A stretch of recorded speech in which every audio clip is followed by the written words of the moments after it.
Tad, ini kita mau nanya Tad. Eh, Sebetulnya ya tentang jin ini Tad. Sebetulnya jin itu ada atau enggak Tad? Nah, jin makhluk goib itu ada, dan itu menjadi syarat keimanan seorang yang beriman. Kata Allah, Alif Lam Mim dzalikal kitabul la raiba fihi hudal lil muttaqin. Siapa itu muttaqin? Siapa itu orang-orang yang bertakwa? Alladzina yu'minuna bil ghaibi. Mereka adalah orang-orang yang beriman dengan hal-hal goib. Maka kita mengimani bahwasanya mereka itu ada. Terus apakah mereka bangsa jin ini bisa berinteraksi dengan kita, orang-orang biasa seperti kita?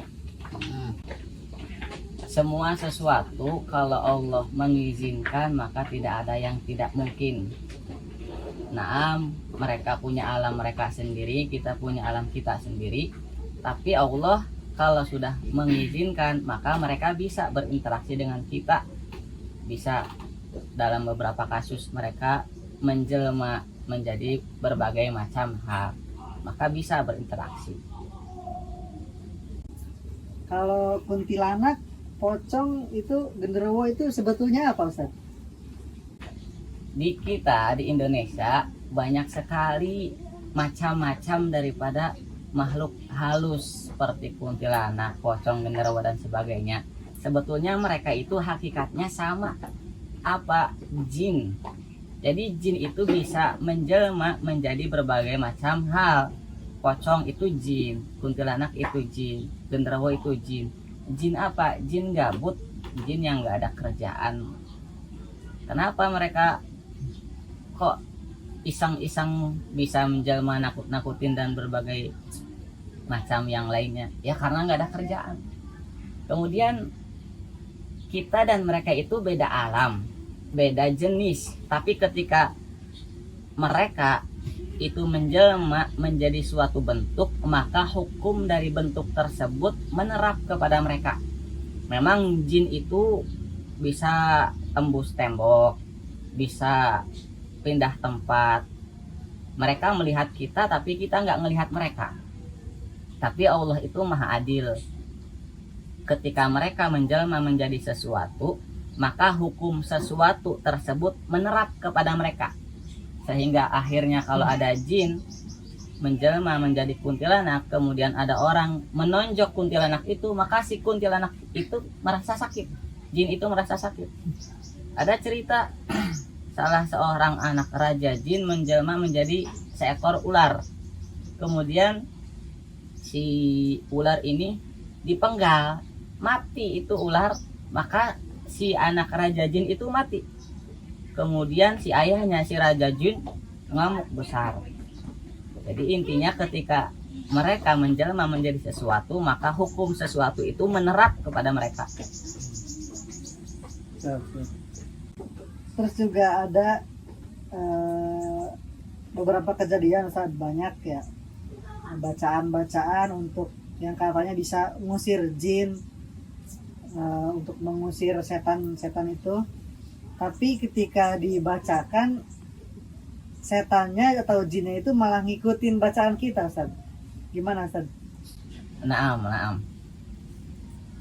Memang banyak bacaan-bacaan yang warid dari hadis Nabi, dari kalam para ulama, itu bisa mengusir setan, bisa membuat kabur setan, seperti ayat kursi, hizib sakron, rotib hadad, rotib atos dan sebagainya.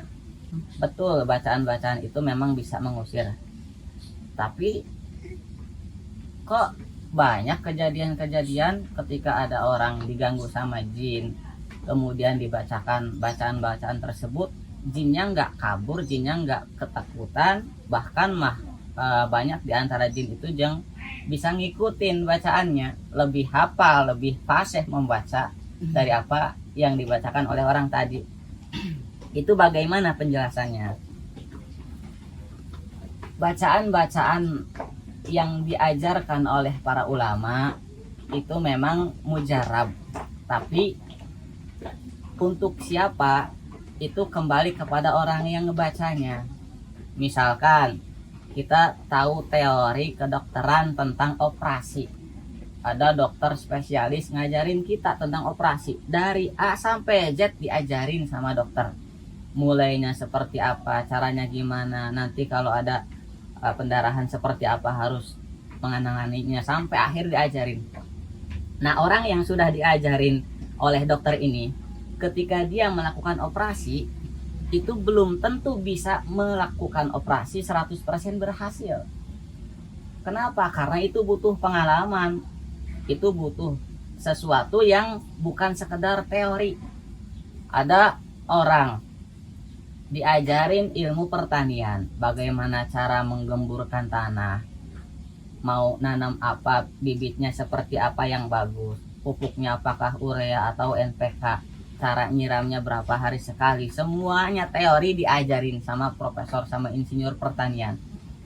Ketika si orang tersebut praktek di lapangan, ternyata gagal, nggak berhasil, panennya nggak tercapai. Maka ada sesuatu yang dibutuhkan selain sekedar teori. Nah, begitu juga dengan bacaan-bacaan. Bacaan-bacaan itu ibarat teorinya, ibarat ilmunya. Kalau sekedar ilmu, siapa orang baca, siapa orang belajar, dia bisa paham, tahu, tapi belum tentu dia bisa mengamalkannya. Berbeda dengan orang yang sudah terjun langsung di dalam bidang tersebut.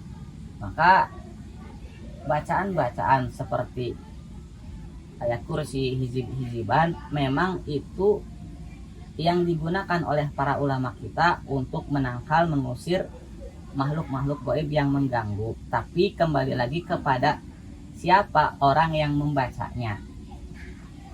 Dan yang jadi intinya adalah orang yang membacanya itu harus orang yang bersih. Jadi meskipun dia pertama kali baca, belum pernah belajar, belum pernah mengetahui hal-hal seperti itu, kalau hatinya bersih, maka jin pasti kabur. Bahkan diceritakan ada salah seorang muridnya Habib Umar bin Hafid, itu diminta oleh masyarakat untuk menangani orang yang kesurupan. Sedangkan muridnya Habib Umar ini tidak pernah belajar bacaan ini yang dibaca, caranya seperti itu, nggak pernah belajar ilmu-ilmu seperti itu. Tapi ketika menghadapi orang yang kesurupan, muridnya Habib Umar cuman mengatakan, ya Bu Salim, ya bin Salim, ya Bu Salim, ya bin Salim. Maksudnya ke Habib Umarnya. Habib Umar itu Abu Salim, Habib Umar itu bin Salim. Ternyata jin yang memasukinya kabur. Intinya kenapa? Karena orang yang itunya adalah orang bersih. Jadi yang penting itu orangnya bersih, maka insya Allah akan mujarab. Tapi kalau orangnya kotor, orangnya banyak dosa, sering maksiat, baca Quran berapa kali pun, ya jinnya nggak bakal kabur, justru jinnya bakal ngikutin bacaan. Terakhir Tad, Antum sendiri pernah ngalamin nggak Tad eksistensi keberadaan mereka, para makhluk halus? Karena pernah beberapa kali waktu mondok dulu. Pertama ketika sore-sore anak sedang menyendiri. Biasanya enaknya kalau sore itu kan nyari tempat sepi, kemudian kita baca-baca sholawat dengan nada-nada yang sedih, ingat-ingat dosa. Ala kulihal biasanya kalau sore anak seperti itu, nyari tempat yang sepi kemudian nyendiri di situ.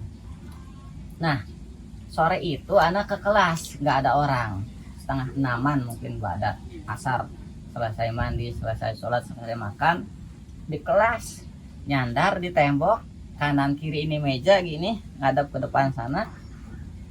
Tiba-tiba meja di depan ini ngegebrag sendiri.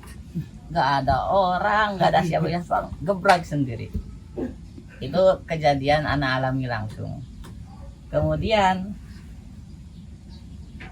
malamnya habis kejadian itu, ternyata ada awan yang ngikutin. Kalau di Goku mungkin ada awan kinton. Jadi awan itu ngegumpal segede mobil. Dan tidak sama kayak awan-awan yang lain. Kalau awan yang lain tuh jauh di atas sana, kemudian nyebar-nyebar gitu. Tapi kalau awan ini ngegumpal segitu-gitunya. dan nempel di genting. Itu ngikutin kemana anak jalan, dia ngikutin selama 2 hari. Allah alam itu apa, tapi anak pernah mengalami kejadian seperti itu.